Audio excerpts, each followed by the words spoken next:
Students अभी हम चालू कर रहे हैं ट्रिगोमेट्री।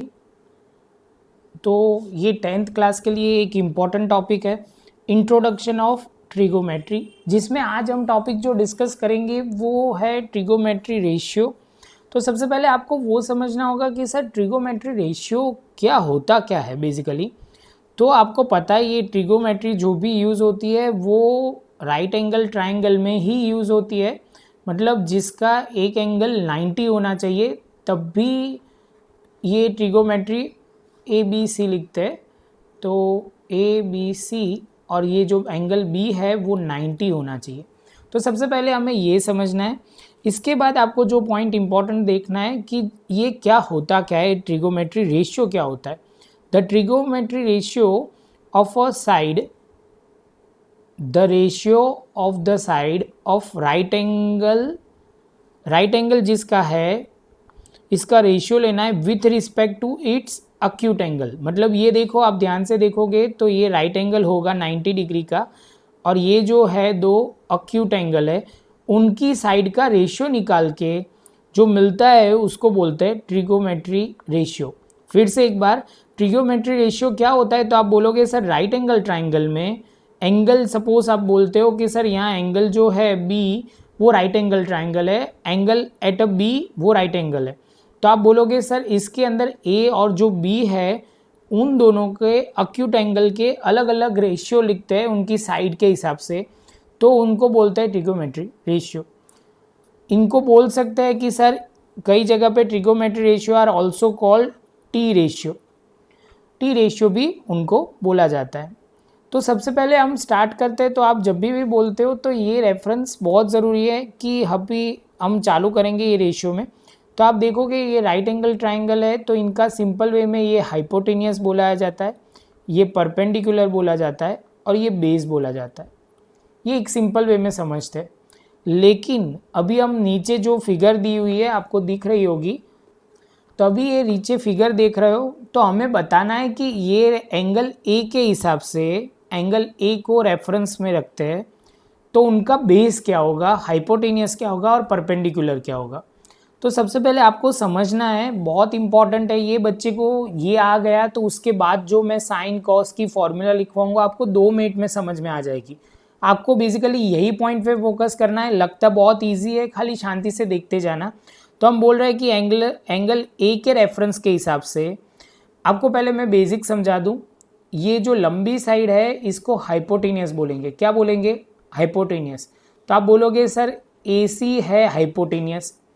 दूसरे एंगल से समझना हो तो जो 90 डिग्री होता है उसके सामने वाली जो भी साइड होती है वो हाइपोटेनियस होती है।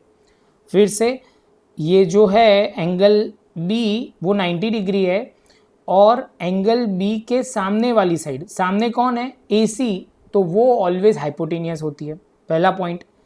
दूसरा, जब भी हमें कोई बेस और ऐसा कुछ पूछा जाए तो आपको वो समझना है कि जो भी एंगल से जुड़े है, ये एंगल ए है तो एंगल ए से 2 साइड जुड़ी हुई है, ए के साथ 2 साइड जुड़ी हुई है, वो है ए बी और दूसरी है ए सी। तो आप सिंपल वे में मैं बोलूँगा कि ये जो ए सी है ये तो हाइपोटेनियस है, तो बेस क्या होगा? A B. अभी आते हैं परपेंडिकुलर। तो बेस के सामने जो साइड होती है, बेस के एंगल के सामने वाली साइड, तो आप बोलोगे उसको बी सी।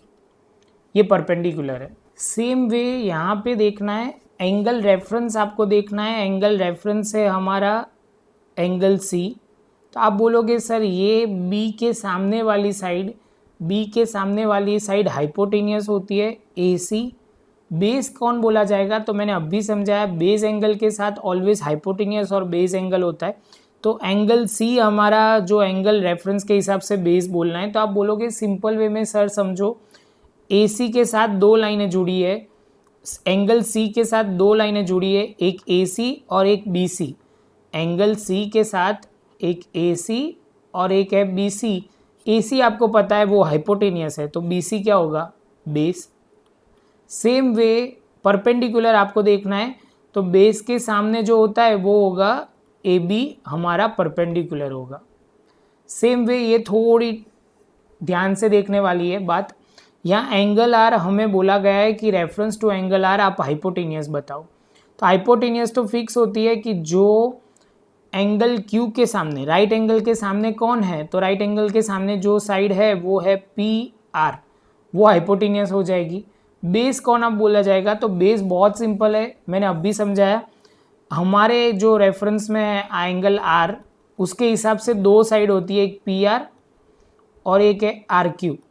जो पी आर है तो आप बोलोगे सर पी आर तो हाइपोटेनियस है, तो आर क्यू क्या होगा, आप बोलोगे बेस। सेम वे उसके सिवा आप बोलोगे सर हाइपोटेनियस क्या होगा, तो जो एंगल है बेस एंगल और हाइपोटेनियस के सिवा बची पी क्यू, तो वो हमारा क्या होगा, परपेंडिकुलर। प्रैक्टिस के लिए मैं दूसरे 3 पॉइंट आपको डिस्कस कर रहा हूँ, आप एक के बाद हम डिस्कस करते जाते हैं। आप ध्यान से पॉज करके बीच में आप खुद करके रखना, तो आपको क्लैरिटी आ जाएगी। अभी 3 फिगर दी हुई है, मैं बोलूँगा कि ये आप पॉज करके फिर से एक बार आप ट्राई करो, तो आपको बहुत क्लैरिटी आ जाएगी। पहले सबसे पहले यहाँ पे ये 90 डिग्री, ये 90, बाकी तीनों में किया हुआ है। तो हम स्टार्ट करते हैं। सबसे पहले आप बोलोगे सर इसमें क्या आएगा, तो angle reference to P, hypotenuse तो आपको पता है जो 90 डिग्री होता है उसके सामने वाला एंगल, तो आप बोलोगे सर लिखो पी आर।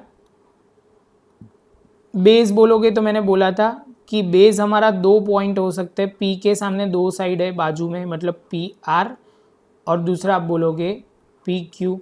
पी आर तो हाइपोटेनियस है, तो होगा क्या, base P Q. Same way बाकी बचा वो जो साइड बची वो आपका क्या होगा, परपेंडिकुलर आर क्यू। फिर से एक बार बोल देता हूँ, आर क्यू ऐसे भी कर सकते हो, और बेस एंगल के सामने की साइड जो होती है वो भी आप परपेंडिकुलर बोल सकते हो। ये है रेफरेंस 2 के लिए। तो रेफरेंस एंगल आप बोलोगे सर इस बार एंगल सी है, एंगल जो बी है वो 90 डिग्री है, तो आप बोलोगे उसके सामने सर है हमारे हिसाब से 90 डिग्री, तो हाइपोटेनियस होगा AC। जैसे AC की बात आई उसके बाद बेस की बात करते हैं, तो आप बोलोगे सर C के लिए 2 साइड है, एक AC और एक BC, AC और BC। तो जैसे मैं लिखूंगा आप बोलोगे सर AC तो पॉसिबल नहीं है, हाइपोटेनियस है, तो BC क्या होगा, बेस होगा। परपेंडिकुलर आप बोलोगे सर सिंपल वे में C, एंगल C के सामने आ जाएगी AB। यहाँ तक आपको क्लियर हो गया। सेम वे अभी लास्ट पॉइंट हम डिस्कस करते हैं, रेफरेंस एंगल है, आप बोलोगे सर इस बार रेफरेंस एंगल है Z। आप बोलोगे सर 90 डिग्री है Y, उसके सामने Y के सामने साइड कौन सी है, XZ, वो हाइपोटेनियस है। बेस क्या होगा, तो आप बोलोगे सर Z के बाजू में देखोगे तो 2 साइड है, Z एंगल Z के सामने, तो एक होगी YZ और दूसरा है XZ। XZ आप बोलोगे क्या होगा सर, हाइपोटेनियस है, अभी बात हुई, तो आप बोलोगे सिंपल वे में सर YZ लिख दो। और ये हो गया, तो आप बोलोगे सर XY क्या होगा, XY आप बोलोगे सिंपल वे में परपेंडिकुलर होगा XY, जो भी लिखो। आपको वो ध्यान रखना है बच्चा कि एक पॉइंट भूलना नहीं है कि सपोज ये एंगल बेस एंगल है, ये एंगल्स के रेफरेंस के पॉइंट में हो, तो उसके सामने जो होता है वो परपेंडिकुलर होता है। बेस एंगल कैसे याद रखना है, बहुत सिंपल तरीके से कि आपको परपेंडिकुलर और उसका बेस लेके आपको कंसिडर करना है। हाइपोटेनियस ले लो, बेस ले लो और उसके बाद परपेंडिकुलर, ये आप करोगे तो आपका सम का आंसर आ जाएगा। अभी हम चालू करेंगे रियल ट्रिगोमेट्री रेशियो। तो उसके लिए सबसे पहले आपको समझना है, हम जैसे सपोज ये लिखते हैं, ये हमने ड्रॉ कर दिया एक राइट एंगल ट्राइंगल ABC, जो राइट एंगल एट B है, और यहाँ मैं थीटा लिखता हूँ, इसका मतलब हम ये एंगल C के हिसाब से, रेफरेंस के हिसाब से कैलकुलेशन कर रहे हैं, वो समझना है। तो हम चालू करते हैं, उससे पहले एक छोटा सा लिखना बहुत ज़रूरी है, एक फॉर्मूला जैसा है जिसको आपको बहुत हेल्पफुल होगा।